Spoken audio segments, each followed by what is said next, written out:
my 30-second soundbite on this is don't need them, can't afford them, and can't trust them. So we don't need them because the state prison population is dropping, has been for several years now, and it's projected to continue to do that. And so at the time, we actually had a proposal out for 5,000 new private prison beds in the state of Arizona at that time that we clearly did not need.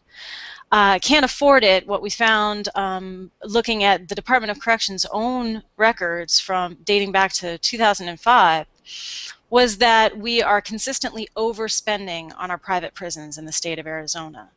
That when compared apples to apples with equivalent units in the state prison system, you're actually spending more on privatizing those facilities than you would be if they were just simply run by the department. And so our report found that over the span of 3 years, we had overspent by $10 million on our private prison system in the state.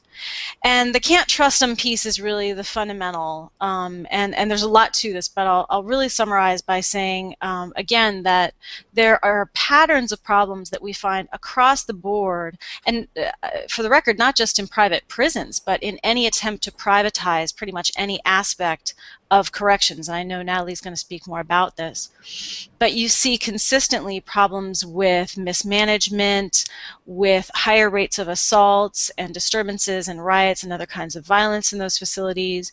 You see patterns of abuses from staff against the prisoners, lots of lawsuits, medical neglect and other types of mistreatment, and lots of very negative audits when they are bothering to audit them. It generally does not go well.